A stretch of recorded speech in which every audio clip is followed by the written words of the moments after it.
ओम गंग गणपतये नमः। माघ मास में पड़ने वाली चतुर्थी तिथि भगवान गणेश और चौथ माता की कृपा दिलाने वाली मानी जाती है।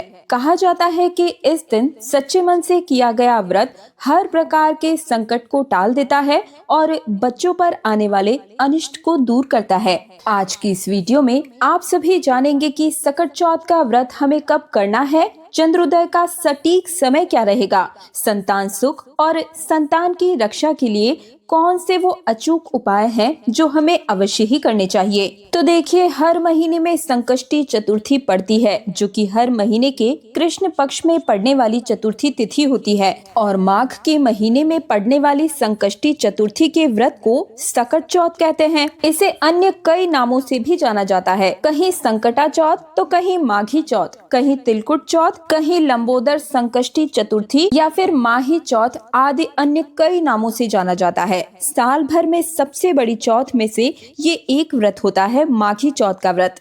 इस दिन भगवान विष्णु और संकटा माता की पूजा की जाती है।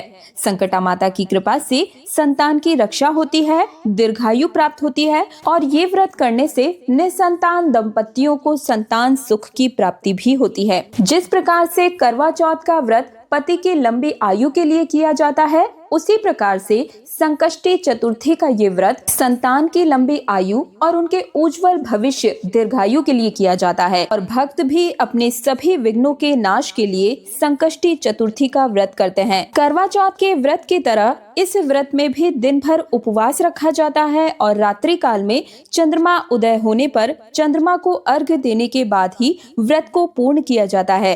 पूजा में गणेश भगवान जी को तिलकुट और गुड़ का भोग लगाया जाता है। इसके अलावा लड्डू का भी भोग अर्पण कर सकते हैं। इस दिन शमी पत्र, दूर्वा, बेलपत्र आदि का भोग भी भगवान श्री गणेश जी को अर्पित किया जाता है और कृष्ण पक्ष में चतुर्थी तिथि पर चंद्रमा देर से निकलते हैं, इसलिए व्रती लोगों को चंद्र दर्शन के लिए थोड़ा इंतजार करना पड़ता है। तो देखिए, इस बार माघ कृष्ण पक्ष की चतुर्थी तिथि 6 जनवरी दिन मंगलवार को सुबह 8:02 पर शुरू हो जाएगी और वहीं चतुर्थी तिथि का समापन 7 जनवरी दिन बुधवार को सुबह 6:52 पर होगा। ध्यान रखिएगा कि इस बार चतुर्थी तिथि भद्रा में रहने वाली है और भद्रा का वास मृत्यु लोक में रहेगा। वहीं सकट चौथ का जो व्रत है, इस बार 6 जनवरी दिन मंगलवार को रहेगा। इस दिन सुबह से लेकर रात तक चौथ का व्रत रखा जाएगा और मंगलवार के दिन ब्रह्म मुहूर्त का समय रहेगा सुबह 5:37 से 6:25 तक। सूर्योदय होगा सुबह 7:13 पर और सुबह की जो पूजा है वो आप ब्रह्म मुहूर्त से लेकर सूर्योदय तक कर सकते हैं। सूर्यास्त होगा शाम 5:51 पर और भद्रा काल सुबह 8:01 तक रहेगा। भद्रा का वास मृत्यु लोक में रहेगा और जब भी भद्रा का वास मृत्यु लोक में होता है तो ये सभी शुभ कार्यों के लिए अशुभ समय माना जाता है। तो अगर शुभ काम करना चाहते हैं तो आप भद्रा काल की समाप्ति के बाद या फिर पहले ही कर सकते हैं, लेकिन भद्रा में आप भगवान श्री गणेश जी का पूजन या व्रत प्रारंभ कर सकते हैं। इस दिन प्रीति योग रात 8:21 तक रहेगी। बाद में आयुष्मान योग प्रारंभ हो जाएगा। अभिजीत मुहूर्त दोपहर 12:11 से 12:53 तक रहेगा। राहु काल दोपहर 3:30 तक रहेगा।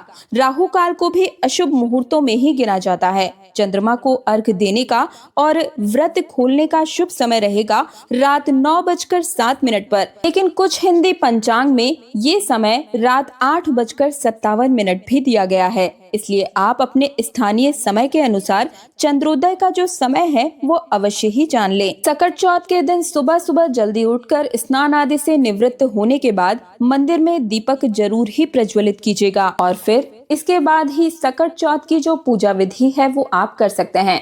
पूजा करने के लिए सबसे पहले एक स्थान को साफ स्वच्छ करके एक चौकी पर पीले रंग का आसन बिछाएं और भगवान श्री गणेश जी की मूर्ति या तस्वीर जो भी आपके पास में हो उन्हें विराजमान करें और इस दिन हल्दी और दूब घास गणेश जी को जरूर अर्पित कीजिएगा। इसी के साथ तिलकुट का भोग लगाना बिल्कुल भी ना भूलें और पूजा में लाल रंग का पुष्प मिल जाए तो अति उत्तम है, जरूर ही अर्पित कीजिएगा। संभव हो तो इस दिन निराहार और निर्जला रहकर व्रत करें। सामर्थ्य ना हो तो केवल आप पूजा भी कर सकते हैं।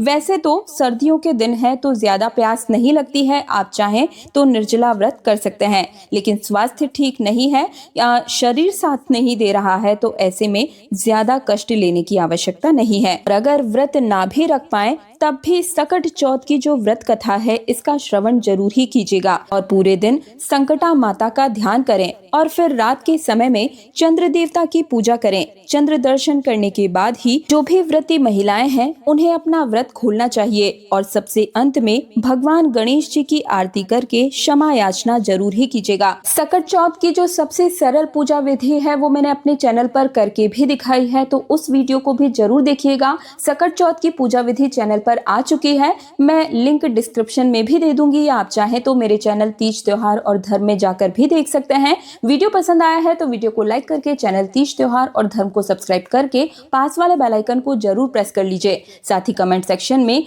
जय संकटा माता जरूर ही लिखिएगा और इस जानकारी को ज्यादा से ज्यादा शेयर करना बिल्कुल भी मत भूलिएगा। मैं दिव्या आप सभी से आज्ञा चाहूंगी। हरे रामा हरे कृष्ण।